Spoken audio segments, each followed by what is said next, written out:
Hashamaa nagaan keenya kan kabajaa bakkuma jirtanitti isin haa qaqqabu isiniin jenna. Jalqaba irratti qophiin keenya akka isin bira ga'u sabskiraayib gochuun gara maatii keenyatti dabalamaa isiniin jenna. Har'a dhaamsa gabaabduu obboleewwan keenya shamarraniitiif dhaamuu barbaanne. Jalqaba irratti maaliif biyyaa baanee maaliif immoo biyya hin beekne keessa jiraannaa, maaliif shinti beetii namaa dhinnaa kan jettudha.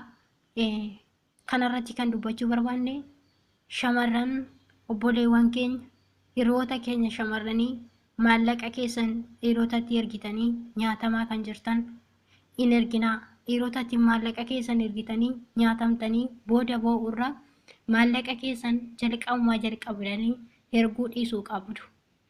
Maaliif maallaqa keessan ergitanii booda nyaatamtanii kasaaraa galtuu?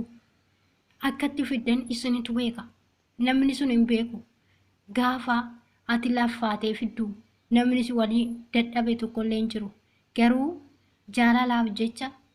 jaalalaaf jettee jaalatamuu jettee maallaqa kee dhiirotatti ergitee hin nyaatamin. Maaliif dhiirotatti maallaqa kee ergita? Baankii kee irra godhadhu. Yoo baankiin qabaanne maatii kee irra godhadhu. Yookiis immoo maallaqni yoo sirraa hafe ta'e hiyyeessa karaa taa'ee kadhatuuf laadhu, isa kan Rabbi jaalatu.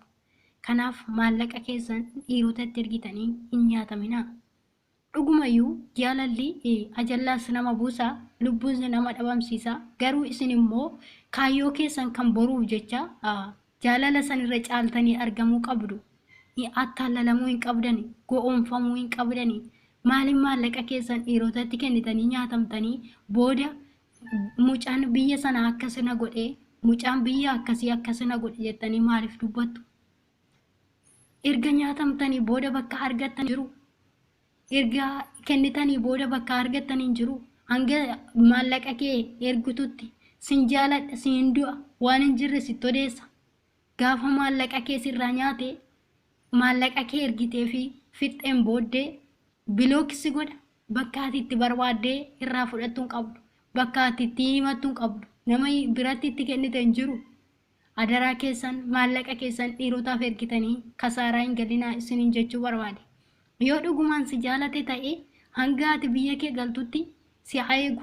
Atis akka aadaa keetitti innis akka aadaa isaatitti wajjin gaa'ela uummattanii akka Rabbi jaalatutti taa'uu ni dandeessu. Hangasitti garuu maallaqa kee ittiin ergin jaaladhu, garuu maallaqa kee ittiin ergin. Adaraa isiniin jedha. Irra deddeebi'ee adaraa isiniin jedha. Maallaqa keessan dhiirotatti ergitanii hin nyaataminaa. Dhiironni tooftaalee adda addaa baafatu. Osoo riddeetii ta'ee jiru ani shufooraa jedha. Otoo kutaa 4-5 hin baratin ani barumsa fixee eebbifamee hojii barbaadaa jira isin jedha. Otoo mana hin qabaanne, otoo bakka bultii hin qabaanne ani mana hin qaba iddoo akkasii jedha. Adaraa keessan hin goyyoomina. Go'oomfamuu hin qabdani. Go'oomfamuu hin qabdani. Waan hojjettan isinitu beeka. Akkatti fiddan isinitu beeka. Hanga maallaqa sanaa harka keessanitti ji'arraan dabalee hanga dhufutti akkatti hojjettan isinitu beeka. Hin erginaa. Maallaqa keessan dhiirotatti hin erginaa. Hiriyoota keessan gorsaa. Akka isaan simbiraa bakka hin taanetti hin argamne. Akka isaan simbiraa bakka hin taanetti argamanii booda hin boonye. Hiriyoota keessan akka walitti sixanii wal gorsaa. Akka walitti sixanii walitti himaa. Booda akkas taane jechuurra jalqaba irratti of ilaaluu qabna.